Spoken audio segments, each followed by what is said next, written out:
Capítulo 29, a quarta das interrogações da Esfinge. O grande dia sonhado por Claude Bernard.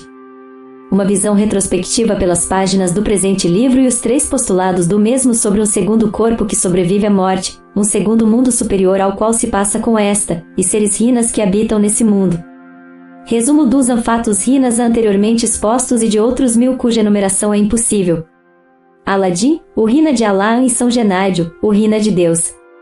Rinas asturianos, bascos, orientais, americanos, austríacos, húngaros, árabes, romanos, gregos, etc., etc. Ensinos de Edkins em seu budismo chinês. Mais e mais palavras relacionadas com os rinas. Os átomos de Plutarco e Fércides de Samos. Às 3 famosas perguntas da Esfinge tebana deve-se acrescentar uma quarta, relativa a com quem convivemos sem saber neste nosso mundo? Elementais e rinas. 2 maneiras de considerar o mundo rina. O anjo da guarda maometano e cristão.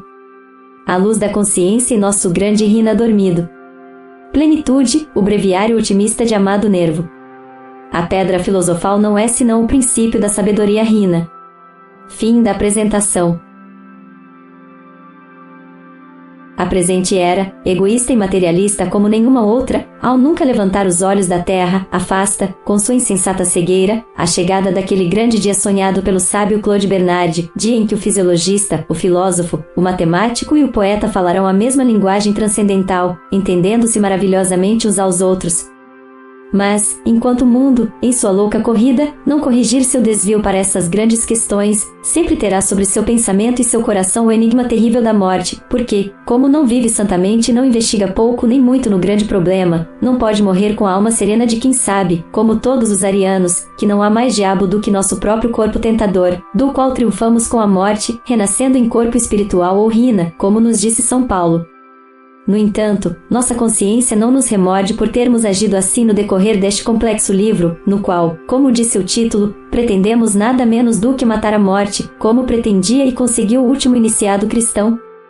Emulando aquele valente cavaleiro da história de Clareio e Florisca que, em batalha descomunal com o sofrimento, disfarçado de justador também, não encontrou outro meio para vencê-lo senão o de fazer-se amigo e irmão do próprio sofrimento, nós, que fisicamente ou como mortais teremos de prestar à parca nosso tributo, acreditamos ter matado a morte desde o momento em que, guiados por aquele ensinamento e 1000 outros análogos, nos convencemos de toda sua mentira, tornando-nos assim quase seu amigo.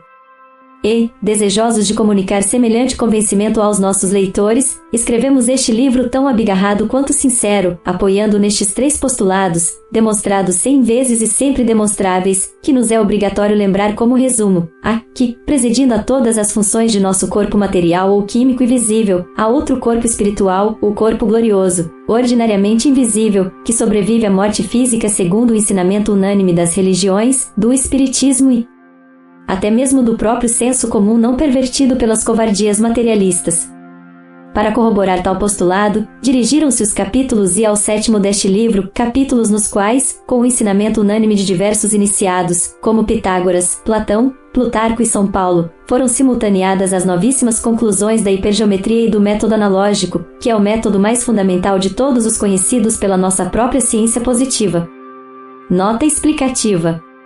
Parece-vos absurdo e horrível, diz nosso genial amigo Emílio Carriere, em seu recente livro Almas Bruxas, que tudo acabe no montão de carniça que arrastam as 4 tábuas para o espantoso esgoto? A emoção infinita de nos sentirmos eternos sobre o abismo da morte! O consumo inefável de nossa essência divina, como uma chama eterna, como uma chama de Deus, sobrevivendo pelos séculos dos séculos à desaparição das formas. Fim da nota explicativa. B. Que essa sobrevivência de nosso corpo espiritual e glorioso ocorre em outro mundo, um mundo tão ligado, no entanto, a este nosso mundo físico, que, ao bem dizer, não há entre um e outro mais solução de continuidade realmente do que a derivada de nossa triste cegueira pela falta de um efetivo terceiro olho, o olho da intuição ou do cíclope, que jaz atrofiado em nossa glândula pineal, mas que começa a agir novamente em nossos grandes poetas intuitivos, os quais, com seus esforços, erguem mais ou menos uma ponta daquele clássico véu de Ísis. C. Que tal mundo tem atuado, atua e atuará constantemente em nós e na história, e que seus habitantes são os chamados por nós Rinas, ou seja, homens superiores a nós, que nos amam, protegem e guiam, ora como queridos falecidos, ou seja, seres transitivamente libertados de suas correntes terrestres entre uma e outra encarnação, ora como seres libertados já em definitivo da necessidade de descer à nossa prisão de carne e de sexo, embora eles sejam de certo modo seres encarnados também na Terra. Mas nesses níveis físicos superiores chamados a mundo etéreo por uns, estado radiante por outros e plano das entidades astrais por não poucos, sendo de escassa importância o nome, contanto que se admita o fato em si, apesar de seu calibre.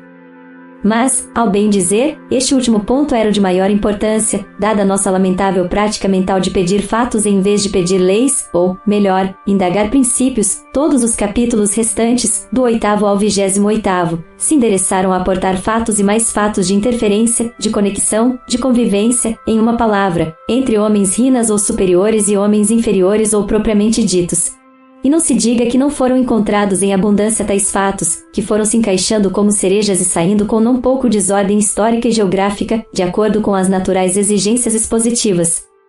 Primeiro é um historiador reacionário, Anquetil du Perron, quem começa estabelecendo aquele fato rina da história de Dario, o rei, quem tropeça ao acaso com tal povo, o qual lhe escapa entre as mãos quando sua soberba de conquistador quer agarrá-lo. Em seguida, nos deparamos com outro fato análogo ocorrido no México, segundo o padre Duran, ao grande imperador Moctezuma no auge de seu poder, e a ambos os casos tivemos de acrescentar a correspondente apostila com outros fatos rinas semelhantes que a mestra H.P. B., com seu colaborador H.S. Olcott, registram em seus livros, especialmente o das Todas e Bilhas da Índia e os xamãs e sábios da Sibéria e do Tibete. Do Ancaso do México passamos para aquele outro, 1000 vezes mais espantoso, do nascimento, desenvolvimento, auge e queda do Império Cainita ou Rina dos Incas do Peru, com todas as suas 1000 vicissitudes, inexplicáveis do ponto de vista puramente humano e perfeitamente explicáveis com nossa hipótese Rina. Em seguida, dada a natureza hebraica, e não caldaica e ariana, que os autores insistem em atribuir a tal povo inca, passamos naturalmente a estudar o antigo povo judeu, em cuja Bíblia nos saltaram imediatamente esses dois mágicos personagens de Enoque ou Rainoque de Elias ou Elias, com o sugestivo e incontestável detalhe não humano de que nenhum deles morreu, mas antes foram arrebatados aos céus, ou seja, ao mundo Rina, em um brilhante carro de fogo. Não menos naturalmente passamos da Bíblia ao Evangelho, embora não sem que espíritos estreitos de pessoas que se dizem cristãs, e que não conhecem nem jamais leram a referida obra dos 4 evangelistas e discípulos de Jesus, sentissem certo escândalo diante de nossas afirmações, não apenas ortodoxas, mas superortodoxas e evidenciáveis, tanto perante a mais crítica Assembleia de Sábios como perante o mais austero Concílio de Bispos.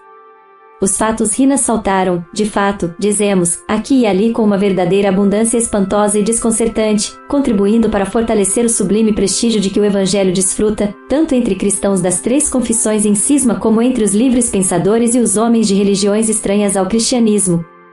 Através do capítulo 16, relativo aos lagos iniciáticos, e que talvez seja o menos ruim e o mais meditado de todos do livro, passamos a examinar os rinas do Ancorão, em harmonia com os rinas de outras religiões infinitamente mais antigas, tais como a dos Edas, refletida na obra de Wagner e proveniente, com suas origens e gênios, não apenas do Corão, mas talvez até das 1001 noites dos Parsis pós-Atlantes. O trânsito, portanto, a essas últimas e a sua sequela dos livros de cavalaria ficava assim estabelecido, explicando-nos também o porquê da justa fama de obras como Dom Quixote, tão rica em elementos verdadeiramente cavaleirescos e rinas, com tudo isso adentrando um pouco mais no mistério rina daquele antiquíssimo livro iniciático Parsi que hoje nos é servido pelos tradutores com todas as intoleráveis grosserias de árabes e sírios pelos quais a obra teve de passar para chegar aos nossos dias. Ao conectar todas essas coisas com a pré-história e a história do Ocidente, também podemos encontrar numerosos fatos rinas concordantes, ora nos obscuros começos da Grécia e Roma, ora nos mistérios dos nórdicos, celtas e trogloditas, ora, enfim, em povos não menos estranhos da Irlanda, dos quais temos documentos que nos colocam na pista de um alfabeto primitivo numérico, caldaico ou rina, no qual as letras, que depois formaram as línguas conhecidas, foram previamente números. As calces mágicas, que começam na própria Mongólia e se estendem por todo o âmbito da Terra, resultam ser assim um dos mais valiosos testemunhos rinas que se podem dar, testemunhos que nos convidam a preparar ulteriores desenvolvimentos desta ideia em um futuro livro sobre a magia e a escrita, e também a falar muito extensamente de outros 2 capítulos aqui omitidos por sua extensão, o dos rinas e as sociedades secretas e o dos rinas e o espiritismo. E lembre-se também que, apesar do desenvolvimento dado àquela parte da presente obra, ainda ficam no tinteiro inúmeros fatos e tradições rinas, para não abusar das repetições em coisas já tratadas em anteriores volumes de nossa biblioteca, sendo muito de recordar especialmente as seguintes, que nestes podem ser vistas com maior extensão. 1. O caso do bispo de Astorga, Sangenadil, o Rina de Deus, os demais relatados na parte de O Tesouro dos Lagos de Somiedo, o de Aladim, o Rina de Alá, com sua maravilhosa lâmpada, em As Mil e Uma Noites, e o dos célebres cainitas ou rinas dos picos de Aril, os Urrieles e a Penha Santa, dos quais, sem se dar a devida conta, nos fala Dom Alejandro Pidal em seus discursos e artigos literários, em texto reproduzido pelo último capítulo daquela nossa obra. 2. A singular lenda basca do Basojão, ou Basco Reino, senhor das florestas também na América Central, venerável ancião, proteico e estranho, tão popular em toda a Vasconia, as tradições rinas das grutas do Mitreio e do Serapeum, conhecidas em parte pelo próprio São Jerônimo, as de outros rinas ou senhores, também relacionadas com os nobiliários das grandes linhagens bascos ou perenaicos do Conde P. Barcelos, de Dom Molino, Dom From, ou Formorionis dos Firbolgs gaélicos, dos Bernés, Boil, Bover, Bonastre, Baldaura, Butron, Idiaques, Loyola, Mújica, Crespil, etc., detalhados pelo senhor de La Quadra Salcedo em seu prólogo ao nosso livro de Gentes do Outro Mundo, com todos os numerosos casos mais apontados neste último. 3. Os múltiplos casos rinas que valorizam a obra pelas grutas e selvas do Indostão, de H.P. Blavatsky, base de toda a nossa biblioteca, relativos aos sâniases, aos ioques de Kshatas, aos morias de Kalapa e Suryavanshas, com os não menos chocantes que aparecem em páginas ocultistas e contos macabros, da mesma, tais como o de um Matusalém ártico, o da proeza de um Gossan hindu, a mão misteriosa, etc. 4. Os que no capítulo 5 de Sevilha ao Yucatán se relatam acerca do médico de Maron, colocando-os nos lábios do doutor de Brind e relato que, ao bem dizer, me foi feito por testemunhas fidedignas. Alguns destes fatos também figuram na obra de nosso admirado amigo Emílio Carreira que leva o sugestivo título de Interrogações ao Mistério, Almas Bruxas e Espectros Grotescos, obra de tão recomendável leitura. Nota explicativa. Na verdade, na América Central também existe um Senhor das Florestas. Assim, nosso sábio amigo de Cartagena de Índias, Colômbia, Azelopes Penha, em uma carta que tenho à vista, nos informa que na costa atlântica colombiana acredita-se que cada rio, ribeiro ou ravina tem um espírito que o preside, chamado Moja ou Mojana, que se muda do local, ou seja, passa para um mundo superior quando, por qualquer motivo, suas águas são desviadas. Após isso, continua o amigo, em relação aos rinas e a famosa vaca astral, que desempenha um papel tão importante em seu livro de Gentes do Outro Mundo, conheço um caso estranho ocorrido com um vizinho da cidade de Barranquilha, departamento de Atlântico, que estava realizando escavações infrutíferas em suas terras em busca de petróleo, até que um dia encontraram no caminho que levava a essas terras uma estranha vaca que parecia trotar e zombar deles por um longo caminho e que, é claro, não se parecia com as outras de seu rebanho nem carregava sua marca. De repente, o curioso animal parou ao chegar a um certo lugar, como se estivesse esperando tranquilamente a comitiva, e quando esta se aproximou, eis que, desviando-se para o lado do caminho, desapareceu entre algumas pequenas matas, que normalmente não teriam sido suficientes para esconder nem mesmo um arbusto. Meu amigo de Barranquilha, movido na hora por não sei que tipo de associação de ideias, ordenou que novas escavações fossem iniciadas naquele local em busca do desejado manancial petrolífero, manancial que, com tanto espanto quanto satisfação dele, não demorou a aparecer com tanta abundância que hoje é objeto de exploração ativa por uma poderosa empresa norte-americana. A M. Jamela, em um artigo recente, relata casos interessantes de miragem rina nas recentes operações do exército inglês na Mesopotâmia, como aquele em que viram chegar sobre eles em tropel todo um esquadrão de cavaleiros árabes ilusórios. O mesmo aconteceu com os soldados de Napoleão ao tentar conquistar o Cairo. Dessas histórias da fada Morgana também se contam muitas em relação aos navios em alto mar e também em relação aos aviadores, com detalhes característicos da visão psicométrica, que em nosso livro de Sevilha ao Yucatán, parte 2, capítulo 20, tentamos conciliar com a teoria física atual sobre a miragem. Esses fenômenos também incluem os das campainhas astrais, como as ouvidas por Henrique IV da França antes de ser assassinado, e por Thomas Kinney entre o Mar Vermelho e a Palestina, o da música sacra, ouvida por Wilberforce em sua casa de campo, o dos clarins de certos desertos, os guias e outros fantasmas temíveis de lugares semelhantes, como que Ramsa e Lord Lindsay viram no Wadi Araba, pouco antes da morte deste último, e, finalmente, os infinitos relatados por H.P. B. com base nos relatos de Marco Polo. Fim da nota explicativa. Quinto, as recentes manifestações de Clarence Winchester no jornal inglês Daily Mail, com a confissão que lhe fez um famoso piloto aeronauta sobre a frequência com que os chamados anfenômenos de miragem, anfenômenos RINAS mais de uma vez, ocorrem nas camadas altas da atmosfera, e que tais aeronautas confundem facilmente com os da visão psicométrica, coisa muito natural desde o momento em que só por visão psicométrica ou anormal, ou mesmo por visão superior ou iniciática, parece que tais seres podem hoje ser vistos. Os célebres terrores experimentados pelos habitantes de Vidarse, perto de Verardin, Hungria, e que há poucos anos nos relataram os jornais austríacos sobre os soldados fantasmas e suas espadas flamejantes, estão relacionados com coisas destas, não menos que com os famosos anjos exterminadores em que saltam aqui e ali na Bíblia, nas grandes justiças contra a humanidade pecadora e perversa. É mais, até no jargão, ou linguagem familiar dos aviadores, se introduziu a frase de evitar a região dos monstros nas ascensões, ou seja, fugir com os aeroplanos de certos locais do ar onde existem para estes aparelhos, por vazios de pressão, vizinhanças de caminhos, cruzamentos de correntes, etc., etc., verdadeiros escolhos. Não se deve esquecer de dois aspectos igualmente científicos. Que onde a matéria, mesmo que seja gasosa, há uma força que é inteligente à sua maneira, como todas as da natureza, e que tal realidade é um ser, no sentido puro e rigoroso metafísico, uma vez que é algo separado de algo ou outro, que tais seres não são invisíveis, seja por terem um índice de refração em seus corpos idêntico ao do meio que os rodeia, seja por passarem pelo campo de nossa retina com velocidade superior a 1/10 de segundo, seja por serem de quarta dimensão, conforme apontado nos primeiros capítulos. Também não se deve esquecer, por fim, nesse aspecto do invisível, aquele sábio ditado de Schopenhauer, ó mundo como vontade, e 15, e Parerga, capitão 17º, de que as ciências físicas sempre acabam por tropeçar nas qualidades ocultas, a categoria das quais pertencem as forças elementares da natureza, forças cujo estudo compete à filosofia e não à ciência. As contínuas alusões de todos os livros clássicos a essas pessoas rinas, sob um nome ou outro. Assim, Jesus nos diz que há muitas moradas na casa do Pai, e se há tais moradas, por força haverá também muitos moradores, coincidindo nisso com Lucrécio em seu poema de Rerum Natura, quando canta que existem outros homens, outras terras e outros mundos.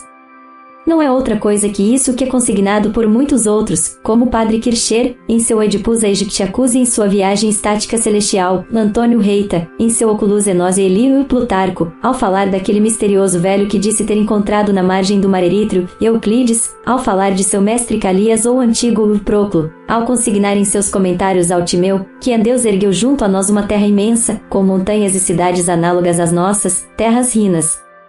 visitadas poeticamente por Astolfo no Orlando de Ariosto, e que não são, como se acredita, a lua, mas o mundo terrestre dos Rinas, esse que figura no conto de Ali Baba e os ladrões e em outros de As Mil e Uma Noites, e que se repete na missão de Faraó ao reino de Punt, espécie de a visita dos magos de Moctezuma ao país dos antepassados, que já consignamos no início deste livro.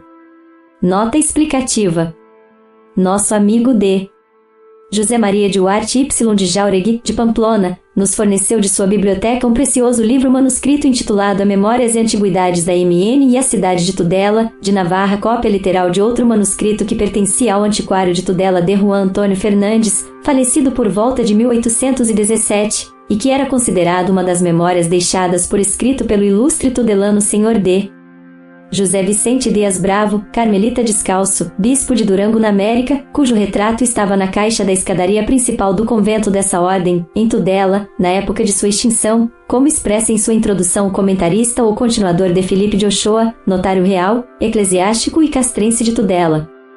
O manuscrito em questão procede, segundo seu ex-libris, da biblioteca de Dom Feliciano Ramírez de Arellano, Marquês da Fuensanta del Valle, e em suas páginas 104 a 109 está inserido o seguinte trecho sobre o famoso rabino Benjamim de Tudela. No reinado do rei Dom Sancho nasceu nesta cidade um menino a quem seus pais chamaram Benjamim. Ele foi procriado por alguns professores da lei de Moisés, que permaneceram em Tudela após sua conquista. Seu sobrenome era Leão, como afirmam alguns que o conheceram, como Renaud Dodd, em sua relação de Índias, e Moresi, em seu dicionário, Calme, em seu dicionário bíblico, verbete Davi e Feijó, no volume 2 de suas cartas, e Bartossil, em sua biblioteca dos rabinos. Todos os historiadores de Navarra o ignoram. Em seus primeiros anos, ele se dedicou ao estudo das línguas e a toda espécie de letras. No século XII, Benjamim já era muito respeitado entre os hebreus. Benjamim fez uma viagem muito longa e visitou quase todas as sinagogas do mundo, a fim de se instruir sobre seus ritos e cerimônias, e sobre os rabinos que as dirigiam.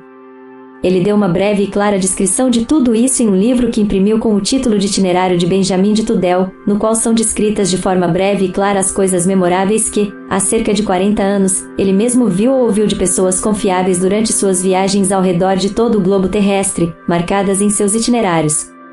Não temos notícias de mais exemplares além de um que se encontra no Real Mosteiro de Fitero. Moreri, ao falar desse livro, diz que nele se encontram coisas muito curiosas e verdadeiras, que a primeira edição foi em Constantinopla e que ela está um pouco defeituosa e não muito clara. Arias Montano, tendo trabalhado muito com essa edição, cometeu vários erros na tradução que publicou. O imperador Constantino deixou ordens para que fosse impresso após sua morte, e assim foi feito em Leiden, mas essa edição não é mais precisa do que as outras, pois está sobrecarregada de notas com citações árabes e hebraicas totalmente inúteis. No século XIII, Benjamim retornou de suas peregrinações e em sua narrativa diz coisas incríveis. Relata que na Ásia há um reino Rina, totalmente povoado por judeus, que tem 6 dias de jornada de extensão e que é governado, com total independência, por um da mesma nação, sendo que o governava em seu tempo chamava-se Ana e era descendente de Davi.